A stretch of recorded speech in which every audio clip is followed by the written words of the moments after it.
This is a 26 by 4 inch knobby tired full suspension e-mountain bike. We will take it out on the pavement and see what it's got. Ready, go. Hit up a gravel back road to see how it handles, and of course take it off-road on some 2-track. Then we'll take it to my favorite mountain bike trails to test out the suspension. We'll see if the motor can get us up some nice steep hills. No problem at all. Visit with an old friend of mine. Oh, you crazy little bird. At the very end, I'll tell you exactly how I feel about it. I don't think this is a bad option. And before I load it up in the car, we'll see just how many miles we can squeeze out of it. Battery's been blinking for a while now. But first, of course, we've got to get it out of the box and assembled. Comes with a 3-amp charger and the rest of the accessories and tools you see here. In regards to assembly, we've just got to unpackage and tighten a few things up. Install the handlebars, as well as the front tire, which does have a quick release, and that certainly makes things a little bit easier. Get the headlight and the front fender installed.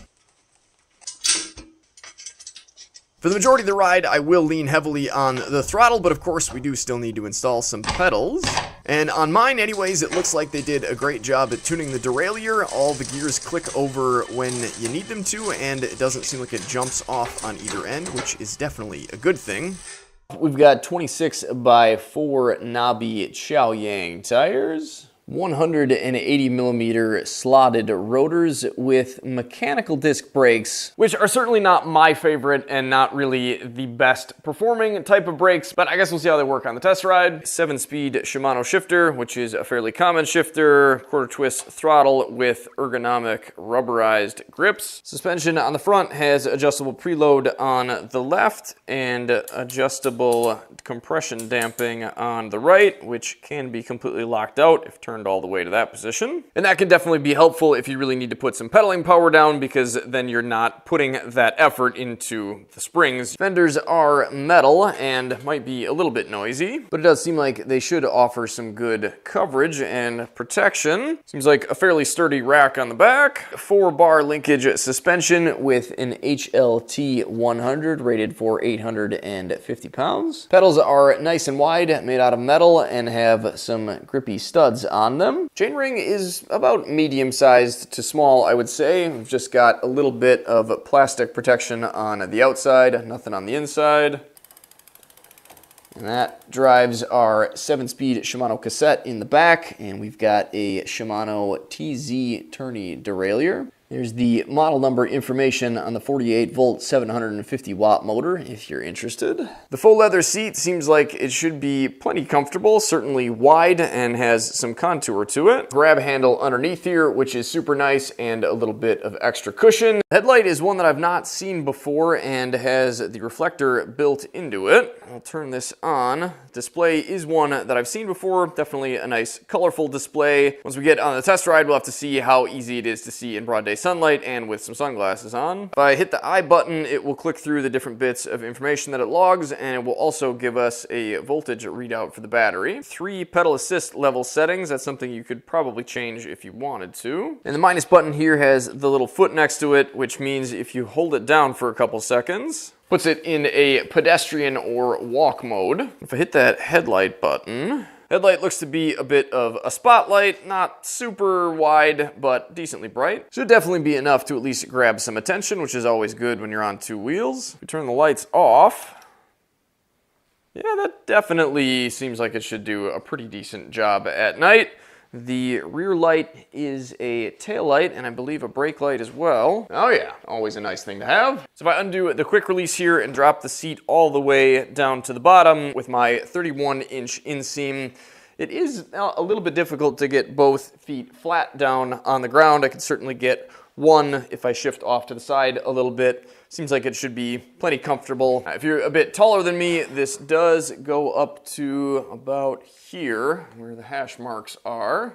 And that is, well, certainly higher than I would ever need it. If I drop it down to more of a reasonable height for myself, you can check out the pedal stroke. Seems like that should work pretty darn well. This might make it a little bit harder to get to the ground, but should be fairly easy to put some power down this way. On pedal assist level 0, the throttle does nothing. If we bump it up to 1, Actually takes it all the way up to 20, which I believe is top speed for the throttle, no matter what pedal assist level setting we're on. The manual says if I pedal it, we'll get an extra 8 miles an hour, meaning a 28 mile an hour top speed, but of course we won't know that until we actually get out and ride it. Let's see what it's got for torque first, though. Oh yeah, definitely has some power. It is right there as soon as you hit the throttle. Oh yeah. I think this thing is going to be fun. Now, if you're not real familiar with e-bikes, the key is most of the time not actually needed to ride the bike. It's just there to remove the battery. And there's the info on this battery if you're interested. The important bit is right there, 48 volts and 18 amp hours, which is, well, not too bad for a bike this size. Charge port is right there, and it can be charged outside of the bike, but I will stick it back in here. Locks in place, and I've just got to lock that. And it can't be removed. So I'll get the 3 amp charger plugged in here, which should charge this battery up pretty quickly. Once that little light turns green, we will take this thing out for a test ride and see what I think of it. So we've got a nice flat straightaway in front of us here. We will see what we can get out of this thing. I'll put it all the way up to pedal assist level 3, start off on gear 1 on the Shimano 7-speed, and I'll just go through the gears, hit the throttle, pedal as hard as I can, more or less, and we'll see what we get out of this thing. Ready, go!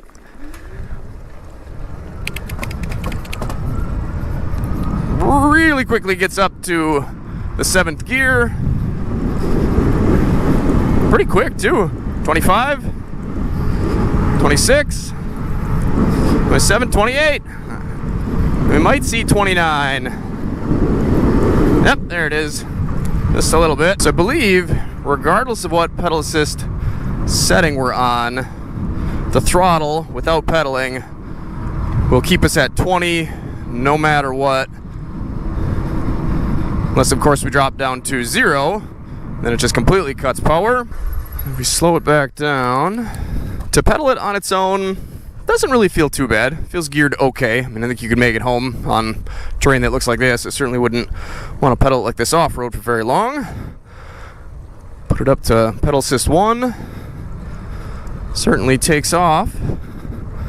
Already pretty much pedaling about, I think, as fast as I'd want to. If you feel like they're going to come off pedals, we'll go up a few gears. Seems like a pretty nice bike to pedal at this speed. Good for sightseeing. Morning cows. Go up to pedal assist 2. Now we are going to start to go uphill just a little bit here. Feeling a little bit fast on the pedals. So we're up to 7 already on the shifter. Looks like we're right around 22. Going uphill though. Beautiful day for a ride. Now, of course, we are going downhill, but right around 25, 26. This is certainly not feeling like I'm able to put in a lot of effort. Of course, the more power you can put in on your own, the longer battery life you'll get out because the motor's doing less. So we'll bump this up to pedal assist 3. And now it's only going to give us a couple more miles an hour because it tops itself off at 28. There it is. I guess it's only a couple miles an hour faster. I can still keep up. And I guess if I was out here just for exercise, maybe this wouldn't be a bad pace. But it's certainly not a good cruising pace with my legs. But it's definitely a nice bike to pedal. Certainly no issues with the seat. Feels comfy so far. Ergonomics for my frame size, 5'10", around 145 pounds, 31-inch seam. Really, feels pretty good, honestly. I like riding this bike. It's definitely a comfy one.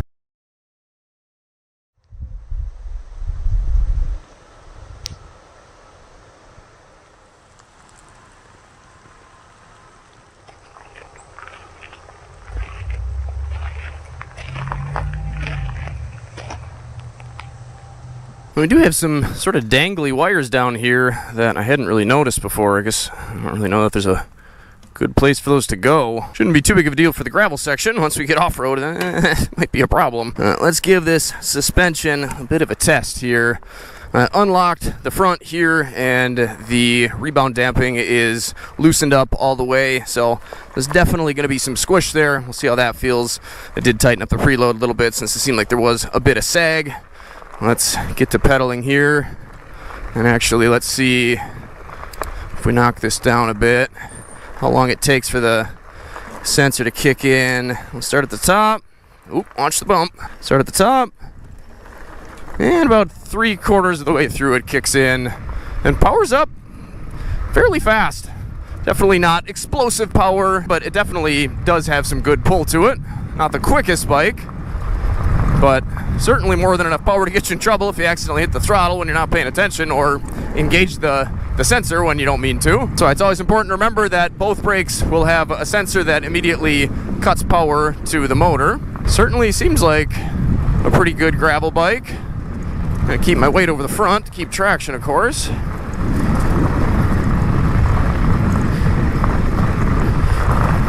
Yeah, seems like it handles this all right. Not too bumpy of a trail, but suspension seems like it's doing what it needs to, for me anyways. That coupled with the big comfy seat. There's some bumps. Nah. Certainly not as smooth as my dual sport motorcycle suspension is. Works all right though. 26 miles an hour, oh, on a bumpy gravel road like this. Can't really expect too much more. I'm liking it. 29 on a gravel road. Now the back does feel a little bit firm, so I guess if you're a little bit heavier than me, that's probably a good thing. The nice wide seat really does, I think, make a big difference though, and that little bit of cushion that we have on the seat, or under the seat. Woo! Yeah, jump's nice too. Certainly not top of the line quality, but of course we shouldn't expect that. Definitely, I think, something that I'm happy with so far. Fenders are a little bit noisy, of course. When you're run metal fenders, that's just bound to happen. But other than that, a pretty quiet bike so far. Some of the brakes do tend to get a little bit noisy after a while, so we'll keep an ear out for that. Not that they're bedded in here, but we will give them a squeeze at 28 on the leaves. 29. They stop the bike. They definitely don't give you the same feeling as a hydraulic brake would, and the cables will stretch out, I think, before the end of the ride, and I'll have to tighten them up.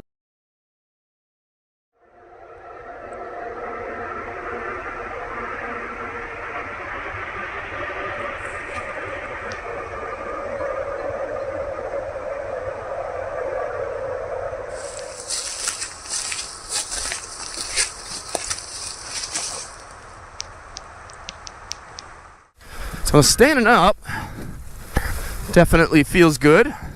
Bars feel like they're in a good spot in comparison to, or in relativity to, I suppose, the pegs.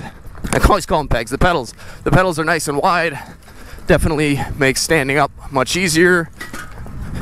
Definitely can spring the front end up in the air. Doesn't have an immense amount of torque. Doesn't seem like to keep it up. Oh no, what happened? So apparently the camera almost falling off and stopping the front tire got me a little bit sidetracked here, but it does seem like the bike did really well on the 2-track. Climb the hills, absolutely no problem. Plenty of power, plenty of torque, and definitely a comfortable, easy feeling bike to ride in this type of situation. Looks like it does have an auto shut off. Shut down on me while I was setting the camera up.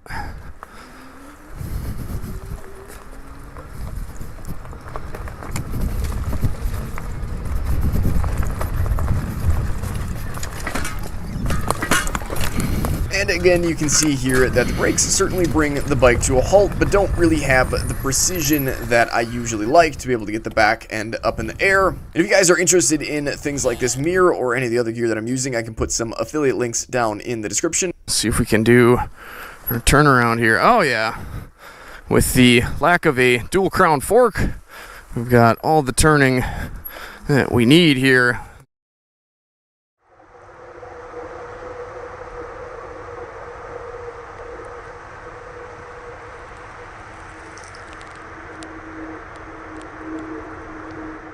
All right, camera, hold on up there. So, I think I'm kicking the fender, which I've noticed that on a couple of these. It's kind of annoying when you're just trying to ride it with the throttle, but of course it is a bicycle, so I suppose one would expect that you'd be pedaling, but still you can technically end up interfering with that. This thing definitely feels pretty decent on here. Of course, not what it's intended for specifically, but can't say that I'm not enjoying it out here. A little noisy suspension wise, and brakes are seeming to pick up a little bit of sound. Woo! Yeah, I think it's mostly the fenders actually that are making the sound, but I'm feeling pretty good otherwise. A little bit heavy to bunny hop, but I'm getting it up in the air a small amount. That camera's gonna rattle off of there. Sitting down, suspension definitely feels firm around back, but certainly is better than nothing at all. And it is good to see that or to feel, I guess, that they're waiting it for somebody a little bit heavier than me, and not that it's bottoming out on me, because that will happen sometimes. So in other words, they do seem to have us Americans in mind.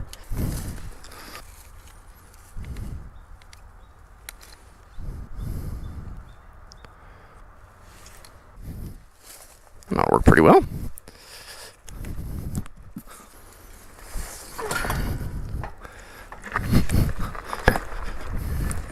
Let's try the big bumps. Back hops a little bit, but not the worst.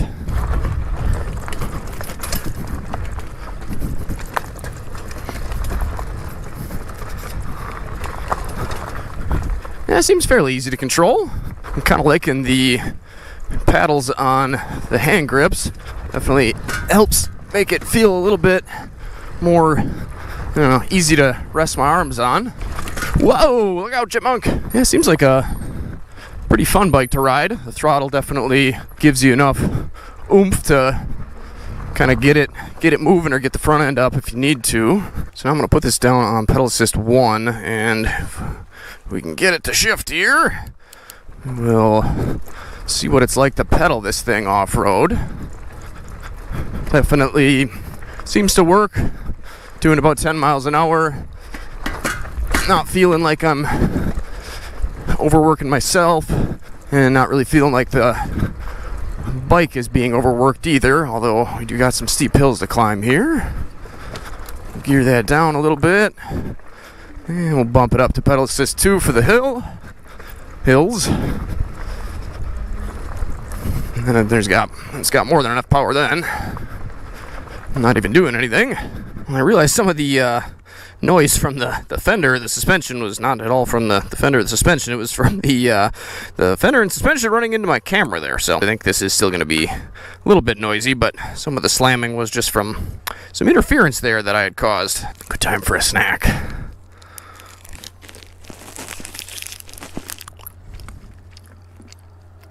I'm definitely enjoying the free-flowing air and the light feeling of this MSR mountain bike helmet. But I gotta say, the pads that are up against your cheekbones don't really work great for chewing.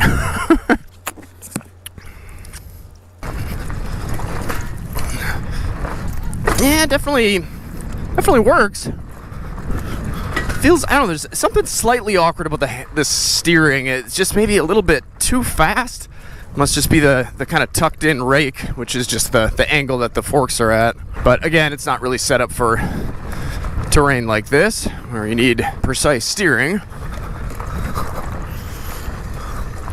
If you got used to it though, I think you could definitely do some trail riding. I'm doing some trail riding right now. Brakes seem to work well enough. Not finding them lacking too much, even just with squeezing them with a couple fingers, so I can maintain control of the bars. That definitely feels like a pretty powerful bike. Yeah, and goes through the rocks pretty well. Actually, have the front suspension is fairly loose. This was have been kind of favoring the back and floating the front purposely. Let's bump up the compression, damping. Oh yeah, definitely slows that down a bit. So it looks like we only have dropped a bar, and I think that almost happened right away. There might have just been some voltage sag there, but the display has always been pretty easy to read, easy enough to read off-road in the dark here.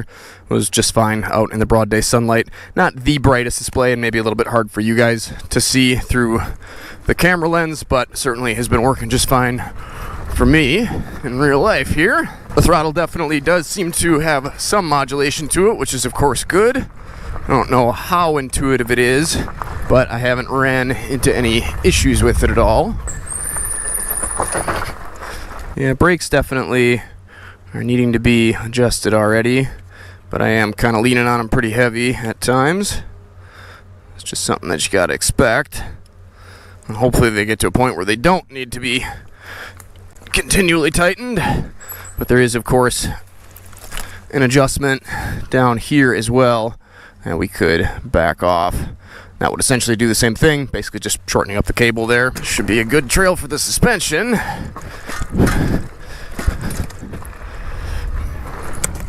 Woo! Yeah, a little bit heavy feeling for out here, but again, let's say it together, not what it was intended to do.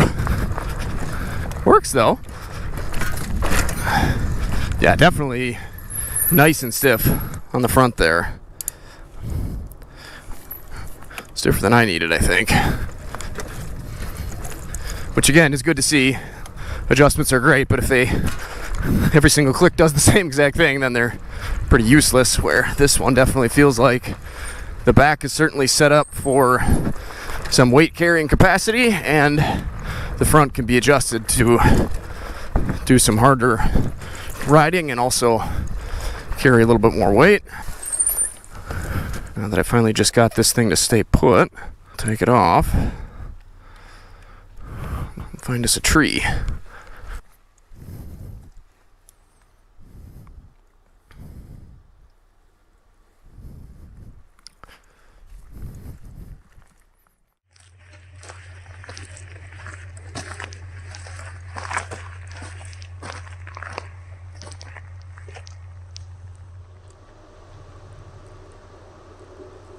Alright, let's see how she does on the big jump. I really do like that you get all the power just on pedal assist 1. It's nice that the throttle's not linked to that. Woo! Yeah, she jumps good. I like that. Certainly a pretty darn capable bike. You know, I thought I heard some rustling. It's the attack grouse. Hey, buddy. You're getting a little bit bigger, huh? It's a rough grouse, if you're unfamiliar. My dad and I have hunted these for years. Of course not here, because he can't hunt here, so he's safe. As long as he doesn't get ran over by a bicycle, I guess. But apparently he's been dive bombing people riding through here, which has certainly happened to me before. Not him, but other grouse, other places. Oop, don't do that around him. Oh, you're gonna fight me? Oh, what? Okay, I'm going. Ah! Oh, you crazy little bird. Oh, you're right there. I thought you took off. See you next time, I suppose. So, I've got to say, I'm really pretty impressed with this bike. I wasn't exactly sure what to expect, mostly because of the mechanical brakes. It just kind of usually signals to me that maybe they're going a little bit more for budget than they are, well, anything else, I suppose. But the rest of the bike really seems to hold up well. I think it's a good looking bike. Would be nice to see a few more colors, but the gray is kind of cool. Definitely seems like a bike that I think is a little bit more set up for trails rather than single track like this. But the suspension is plenty adjustable. It works. And, I mean, I can't really complain about it at all there. The brakes, I mean, while they're, again, not what I like to see, do seem to be sufficient for everything that I've done so far. And I would assume once they bed in a little bit, things will get even better. A little bit noisy at this point in time anyway. I mean, really a pretty decent bike for the price. Motor seems to have, I mean, more than enough power. Definitely comes on quick enough. I'm not waiting for the power. It's just pretty much almost there as soon as I hit the throttle. I still have my camera down there. Oh, whoops, you guys are getting a close-up shot, huh? Handlebars are comfy. Seats, super comfy. I really do like this seat. It's probably one of my favorite seats. And yeah, I mean, even at a slow pace, just using the throttle. It seems to climb up the hills that I need it to, no problem. Really, I think the brakes are the only thing that I would like to see changed in here. Otherwise, everything else, really, I mean, again, as much as it's not necessarily geometrically set up to handle this type of stuff, I mean, it seems like a really great cruising type bicycle that certainly has a bit of off-road capability. I think probably more than most people will need. And of course, if you do need a bit more, then, well, they sell plenty of bikes for thousands and thousands of dollars more that are specifically intended to get you out to awesome places like this. But this one can certainly do it just as is for not too much money. So if you guys are interested in taking a look at current pricing for these, affiliate links down in the description. You can check them all down out there. I'll also pin a comment. And if you guys enjoyed the video today, I would definitely appreciate it if you would hit that like button. It helps me to continue making more videos like this.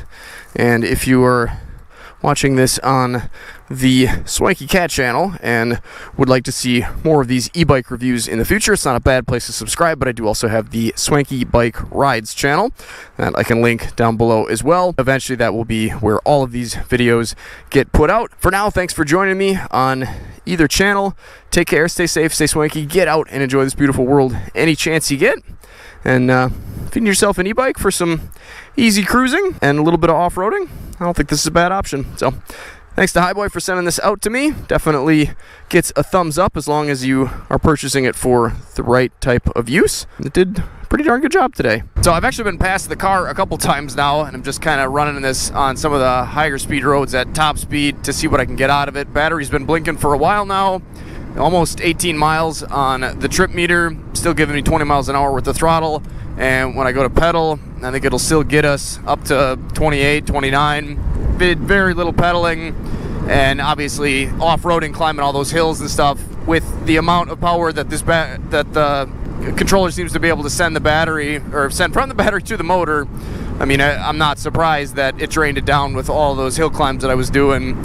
So really not too bad, and definitely something that I think would give you a lot more range than, you know, almost 18 miles if you're just on flat ground, or at least something a little bit less flat than the ridiculous hills I was climbing. So not too bad for that size battery.